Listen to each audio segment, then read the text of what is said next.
आज हमने 1100 सेंटर में करीब सभी सेंटर में 50-50 फार्मर बुलाए थे। अब तक हमने करीब 76 हज़ार टन गेहूं की आवक हो चुका है मंडी में। तो जो सोशल डिस्टेंस रखना ज़रूरी था वो रख रहे हैं। कहीं भी कोई मंडी में भीड़ नहीं है। ज़्यादातर मंडियों में आड़ती भी हमारे साथ हैं और ख़रीद रहे हैं। प्रोक्योरमेंट सेंटर में भी आड़ती खरीद रहे हैं। जहां आड़ती नहीं गए हैं वहां हमारे प्रोक्योरमेंट एजेंसी के अधिकारी खुद खरीद रहे हैं। इसलिए किसान को जो मंडी में अपने गेहूं लेके आया है उसको कोई दिक्कत नहीं है। और सरसों की खरीद जैसे पूर्ववत जारी है, उसमें भी किसी को कोई दिक्कत नहीं है। इसलिए मुझे लगता है कि जो आज की जो गेहूं की खरीद की शुरुआत हुआ है वो बिल्कुल ठीक हुआ है।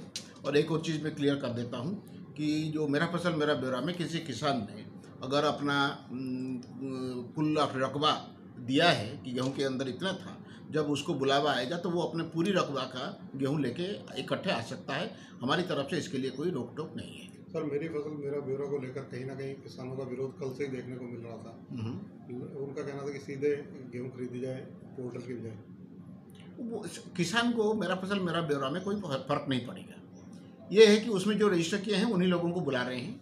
जिन लोगों ने रजिस्टर नहीं किया है उन लोगों को कह रहे हैं आप रजिस्टर करें, ताकि तुरंत आपको भी उसमें बुलाने में शामिल कर लिया जाएगा। जब हम सरसों की खरीद कर रहे थे उस समय ये हुआ था कि वेरिफिकेशन अगर ई गिरदावरी से नहीं आया था तो उसके चाहे 5 किलो के सरसों उसने रजिस्टर कर रखा हो, लेकिन मान लीजिए 1 किलो का ही वेरिफिकेशन हुआ है तो 1 किलो का ही क्वांटिटी लाने के लिए कहा जा रहा था।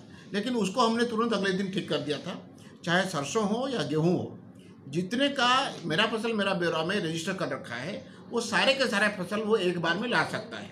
सरसों में एक दिन में 40 क्विंटल से ज़्यादा नहीं ला सकता। वो इसीलिए कि सरसों की जो 25% खरीद है वो नाफेड के लिए हम करते हैं, वो उनका कंडीशन है। लेकिन 25% खरीद हो जाने के बाद किसान कितना भी लाए वो हम लेने के लिए राजी हैं। गेहूं में कोई इस तरीके से बंदिश नहीं है। सर, जो एजेंसियाँ खरीद करती हैं उनकी क्या स्थिति है? तीनों agency, food and supply department, HAFED और वेयर हाउसिंग कॉरपोरेशन, अपने जो मंडी और प्रोक्योरमेंट सेंटर की जिम्मेदारी उनको दी गई है उस सब में कम से कम 2 आदमी उन्होंने लगाए हैं। इसके अलावा सुपरवाइजरी अफसर भी लगाए हैं। हर मंडी में बारदाने, झार, वेइंग मशीन और सिलाई करने के लिए बंदोबस्त किया गया है। हर मंडी और प्रोक्योरमेंट सेंटर के साथ ट्रांसपोर्ट का अरेंजमेंट कर दिया गया है। अभी तक सरसों की जो खरीद हो रही है वो उठ के अपने स्टोरेज एरिया में जा रहा है। और आज जो गेहूं की खरीद होगा मुझे उम्मीद है कि कल शाम तक वो भी स्टोर में जाना शुरू हो जाएगा। ये कुछ सर एजेंसियां हैं, जैसे आपने 3 गिनाई है, इनमें कुछ आपस में कोऑर्डिनेशन की कमी है क्या? क्योंकि कुछ मंडियों में ये देखने में आया कि ये तय नहीं था कि कौन सी एजेंसी खरीद करेगी। इसकी वजह से काफ़ी देर से खरीद शुरू हुई। पंचकुला के अनाज मंडी में 1 बजे के बाद खरीद शुरू हो पाई, जबकि किसान 7 बजे से आ गए थे। ऐसी चीज़ें कई जिलों से सामने आई। सेंट्रल लेवल पे मंडी की आवंटन की गई थी, लेकिन पिछले साल कुछ जो मंडी को एक एजेंसी कर रहा था, हो सकता है कि इस बार वो एजेंसी नहीं है। तो कुछ जगह आड़ती चाहते हैं जिसके साथ पहले काम करते रहे उसी के साथ काम करेंगे। ऐसे कुछ रिक्वेस्ट हमें मिला है, उसमें हम कोशिश कर रहे हैं आज के बाद बैठ के आपस में कोई फैसला कर लेंगे। अदरवाइज उनमें कोऑर्डिनेशन की कोई कमी नहीं है। आड़तियों से कोई बातचीत ऑपरेशन की कुछ जिलों से ऐसी खबर आई थी कि आड़तियों ने विरोध किया और इस प्रोसेस से खुश नहीं है। पिछले करीब 2 महीने से समय समय पर आड़तियों से उनके मांगों को लेकर बात सरकार करती रही है। उनके जो भी जायज़ मांग थे और जो भी चीज़ें उन्होंने कहा वो सारे मान लिए गए हैं। आज की तारीख में जो आड़ती परचेज में शामिल नहीं है वो क्यों शामिल नहीं है ये हमें पता नहीं। पहले उन्होंने कहा कि हमें किसान को उन्होंने जो उधार दे रखा है वो काट के पेमेंट करने दिया जाए। हमने कहा हाँ। फिर उन्होंने कहा कि जो अकाउंट हमारे पास पहले हैं उसी अकाउंट में ही हमें काम करने दिया जाए, वो भी हमने माना।